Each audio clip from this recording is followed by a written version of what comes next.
Just a quick one while I think of it.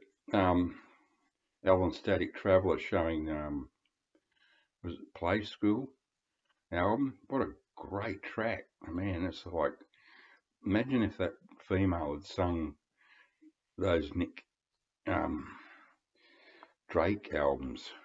They would have been massive hits. Superb. Really, really liked it.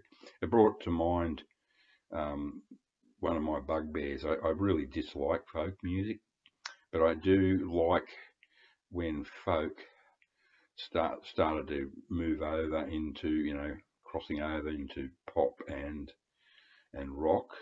Some good stuff came out, mid '60s to late '60s, mainly mid '60s, regarding that. And hearing that reminded me of one of the all-time greatest pop psych singles of all time, is by an Australian group, The Executives. It's sort of like a bunch of squares basically. They just look wrong, they're wearing all the latest clothes, but they're 10 years too old, sort of thing. I think their roots were in folk, some of them obviously, but they're very, very professional, extremely professional bands, but they're square.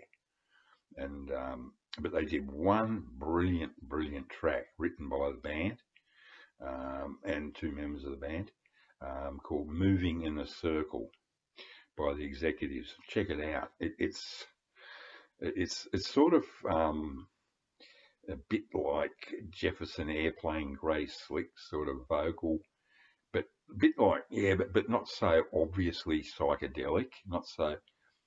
Don't get me wrong. I love White Rabbit and Somebody to Love. The only two tracks I like by Jefferson Airplane, but Moving in a Circle sort of like that, but it's sort of creepier. It's it's up there with my all-time favourite psychedelic song of all time is Some Velvet Morning.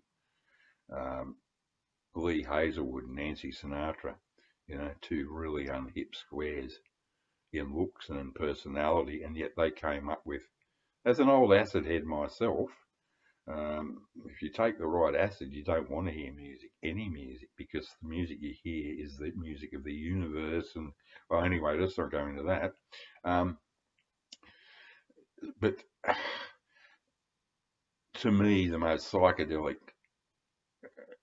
most psychedelic songs ever both feature strong female vocals.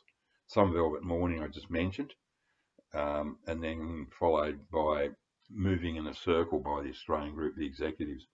It's just, oh, it's eerie, it's spooky, it's cute. Oh man, I don't know where they pulled a rabbit out of the hat with that one, I can tell you. So that's it.